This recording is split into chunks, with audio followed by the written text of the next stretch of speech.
ब्राह्मण युवक बोला, लेकिन आप लोग लीला देवी को क्यों ढूंढ रहे हैं? क्या काम था उनसे आपको? मैं बोला, यह मेरे साथ जो तांत्रिक बाबा हैं, इनके कुटी में तंत्र उपचार हेतु इसी गांव की रहने वाली राधा नाम की लड़की इनके साथ कुछ दिनों से रहा करती थी। उस लड़की को इन्होंने एक साधिका होने के सारे गुण दिए, लेकिन वह लड़की तंत्र विद्या का उल्लंघन करके किसी लड़के के साथ प्रेम प्रसंग में पड़कर इनको बिना बताए भाग गई। इस गांव में आने के बाद पता चला कि उस लड़की को भगाने वाला लीला देवी का बेटा टिंकू है। इसलिए हम लोग टिंकू को खोजने उसके घर में आए थे। लेकिन आपके मुंह से उसकी माँ की कहानी सुनकर मेरा दिल मानो अंदर से कराह रहा है। मुझे रोने का मन कर रहा है। ब्राह्मण युवक बोला, बाबा जी वह तो ठीक हुआ कि मैं आप लोगों को मिल गया। अगर मैं नहीं मिलता और सरपंच को पता चल जाता कि कोई साधु तांत्रिक लीला देवी को ढूंढने के लिए इस गांव में आया है, तो सरपंच आप लोगों को भी नहीं छोड़ता, क्योंकि उसके खानदान का इकलौता चिराग मरा है। सरपंच लीला देवी का इंतजार बहुत बेसब्री से कर रहा है बाबा जी। जिस दिन लीला देवी के बारे में उस सरपंच को पता चल जाएगा, वह लीला देवी की हत्या कर देगा। उस ब्राह्मण के मुंह से ऐसी बातें सुनकर सरपंच पर मुझे बहुत गुस्सा आ रहा था और डर भी लग रहा था कि कहीं सरपंच को पता चल गया तो हम लोगों की जान चली जाएगी। मैं उस ब्राह्मण युवक से बोला, अब हम लोगों को यहाँ से निकलना चाहिए। वह लड़का बोला, जैसी आपकी मर्जी बाबा जी, चलिए हम आपको कुछ दूर छोड़ देते हैं। वह लड़का हम लोगों को मेन रोड पर लाकर एक बस को रुकवाकर उसमें बिठा दिया। हम दोनों उदास मन लेकर वापस तांत्रिक बाबा की कुटी में पहुंच गए।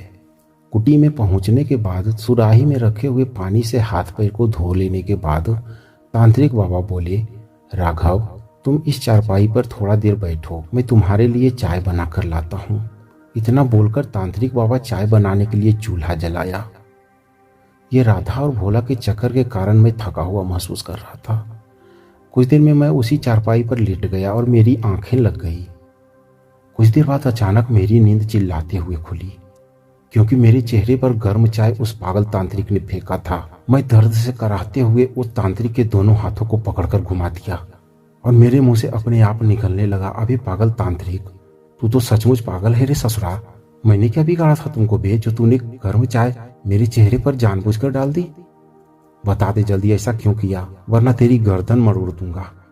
मैं उस तांत्रिक के पीछे से दोनों हाथ पकड़कर उसकी गर्दन को भी पकड़ रखा था और बोले जा रहा था। तांत्रिक गुस्से से कांप रहा था। मेरी इन बातों को सुनकर तांत्रिक चिल्लाने लगा, हाँ मैं मार दूंगा तुझे, तूने बहुत बड़ी गलती किया है। मैं तांत्रिक की बातें को सुनकर चकित हो गया और मैं बोला, मैंने कौन सा गलती किया बे, पागल कुत्ता निर्बंसा भंगलाहा कमीना। मेरी बातों को सुनकर तांत्रिक ने मौका पाकर हमें पटक दिया। पता नहीं कौन सा तंत्र विद्या के कारण उस तांत्रिक के पास मुझे पटकने की शक्ति मिल गई। मुझे बहुत जोर से चोट लगी थी, लेकिन मैं उस चोट को भूलकर उस तांत्रिक के इस शक्ति के बारे में सोच रहा था। एक बूढ़ा आदमी मुझे उठाकर पटक दिया, या तो उसमें साउथ इंडियन का भूत समाहित हो गया या फिर मेरी शक्ति छीन हो गई है। मैं भी अपने गुरुदेव पागल बाबा को याद करके उस पागल तांत्रिक से लड़ने लगा। हम दोनों में घमासान युद्ध होने लगी। शाम का समय था। मैं लड़ते हुए बार बार उस तांत्रिक से पूछ रहा था कि आखिर मेरी क्या गलती थी जो तूने मुझे कष्ट पहुंचाया। तांत्रिक मेरा सिर पकड़कर दीवार में सटाए हुए था और बोल रहा था, वो चारपाई मैंने राधा के लिए बनवाई थी, उस पर सिर्फ राधा ही सोती थी और तुम उस चारपाई पर सो गया, यानी कि तुम राधा के ऊपर सो गया। मैं तुझे नहीं छोड़ूंगा। तांत्रिक के मुंह से इन बातों को सुनकर मैं सब कुछ समझ गया। मैं बोला, इसमें मेरी क्या गलती है? मैं थोड़े ही जान रहा था कि इस चारपाई पर सिर्फ राधा ही सोती थी।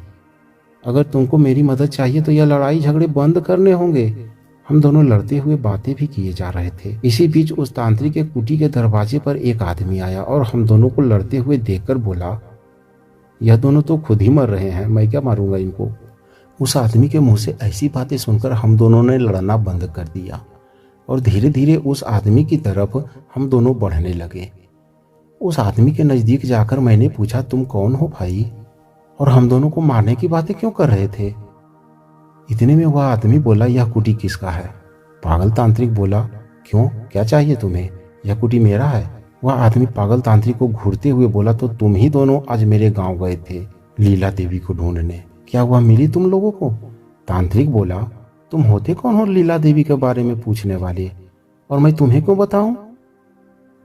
तांत्रिक के मुंह से ऐसी बातें सुनकर वह आदमी अपने कमर से एक छोटा सा बंदूक निकाला और उस बंदूक की नोक को पागल तांत्रिक के सामने तानकर बोला, बेटा जल्दी जल्दी बता दे कि कहाँ है लीला देवी, और अगर नहीं बताना है तो मरने के लिए तैयार हो जा। उस आदमी के हाथ में बंदूक देखकर मैं डर से कांप रहा था और वह पागल तांत्रिक बोलने लगा, यह बंदूक की भय दिखाकर तुम एक साधक को मंत्र शक्ति प्रयोग करने के लिए विवश कर रहे हो। मेरे मंत्र शक्ति के सामने तुम्हारी यह बंदूक कोई काम नहीं करेगी। तुम अज्ञानी हो। एक साधक के साथ इस तरह का व्यवहार करना ठीक नहीं है। तुम ईश्वर द्वारा दंडित किए जाओगे। अगर मेरी मुक्ति तुम्हारी ही बंदूक से होनी है तो हो जाने दो, मार दो हमें। मैं उस पागल तांत्रिक के बातों को सुनकर अवाक था। मुझे यकीन ही नहीं हो रहा था यह वही पागल बोल रहा है जिसने कुछ देर पहले मेरे चेहरे पर गर्म चाय फेंककर मुझे मारने की कोशिश किया था। यह पागल तांत्रिक बंदूक को देखकर प्रेरणा भरी बातें कैसे करने लगा, और मुझे यह डर लग रहा था कि कहीं इस पागल के बातों को यह आदमी अपने दिल पर न ले ले। अगर इस आदमी को गुस्सा आया तो स्कूटी को समाधि स्थल में तब्दील करके यहाँ से वापस चला जाएगा। मैं डरते हुए उस आदमी से बोला, देखिए भाई साहब, जो भी बातें करनी है थोड़ा दिमाग को शांत करके बैठकर बात करते हैं। मेरी बातों को सुनकर वह आदमी अपनी बंदूक अपने कमर में वापस रख लिया और वहीं पर बने चबूतरे पर बैठ गया। मैं एक गिलास में पानी ले जाकर उस व्यक्ति को दिया। वो व्यक्ति पानी पीने से इनकार कर रहा था, लेकिन मैंने पानी पीने के लिए प्रेरित करके उस व्यक्ति को पानी पिला दिया। अब मैंने पूछा, पहले तो आप अपना पहचान बताइए कि आप हैं कौन।